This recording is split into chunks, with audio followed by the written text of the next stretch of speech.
નમસ્તે મિત્રો, હવે શિયાળાની શરૂઆત થઈ ગઈ છે એટલે આજે આપણે ગુંદર પાક બનાવીશું. ગુંદર પાક માટેની આપણે આ તૈયારી કરીને રાખી છે. એમાં કાજુ બદામ છે, એને અધકચરા ખાંડણીની અંદર ખાંડેલા છે. આ ગુંદર છે, આ ગુંદરને આપણે મિક્સરની અંદર સાવ ઝીણો દળી દેવાનો છે. એ પછી આ સૂંઠ પાવડર છે અને આ ગંઠોડા પાવડર છે, એને પણ ઝીણો ભૂકો કરી દેવાનો છે પાવડર જેવો. એ પછી આ ખસખસના બીજ છે અને એ પછી આ ટોપરાનું છીણ છે જે આપણે કાલે છીણીને રાખ્યું હતું, અને આ ગોળને ભાંગીને રાખી દીધો છે, અને આ ઘી છે. સૌથી પહેલાં આપણે ગુંદર પાક માટે ઘી નાખીશું. આમાં ઘી ગરમ થઈ ગયું છે એટલે આમાં અંદર હવે ગોળ નાખવાનું. તમારે અનુકૂળ હોય એ રીતે તમે થોડો વધારે ઓછો ગોળ નાખી શકો. ગેસની ફ્લેમ અત્યારે ધીમી રાખશું અને ધીમે ધીમે આ હલાવતા રહેશું. હું બનાવું મંગા? તમારે ગુંદર પાક બહુ ભાવે ને એટલે ગુંદર પાક બનાવવું. આપણે ગેસની ફ્લેમ ધીમી રાખી અને હલાવતા રહેવાનું છે. આ ઘી ગોળની પાય થાય એ પહેલાં આપણે આ એક વાસણ ઘી ચોપડીને તૈયાર કરી લઈએ.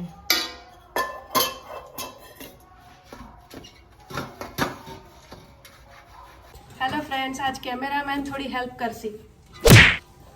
Help is needed. હમણાં કહું છું. તમે જોઈ શકો છો, જુઓ આ ગોળ ઉપર આવી ગયો છે અને થોડોક હળવો થઈ ગયો છે એટલે આપણે અંદર ગુંદર નાખી દઈશું. લ્યો, આ મદદ કરવા માટે આ હલાવતા રહો.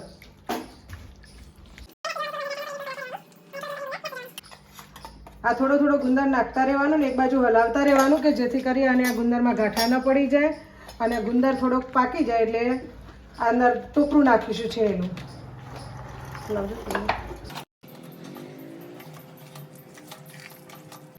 પછી આ બધી સામગ્રી ગુંદર પાકની અંદર આપણે નાખી દઈશું. કાજુ બદામની ભૂકી નાખીશું, સૂંઠ પાવડર, ગંઠોડા પાવડર નાખીશું.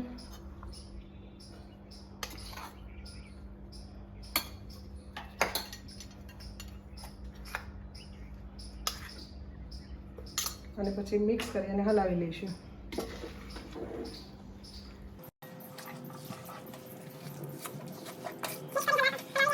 અને ગેસને બંધ કરી દઈશું. આ બધી સામગ્રી આપણે ગુંદર પાકની અંદર મિક્સ થઈ ગઈ છે એટલે હવે નીચે ઠારી લેશું ત્રાસની અંદર.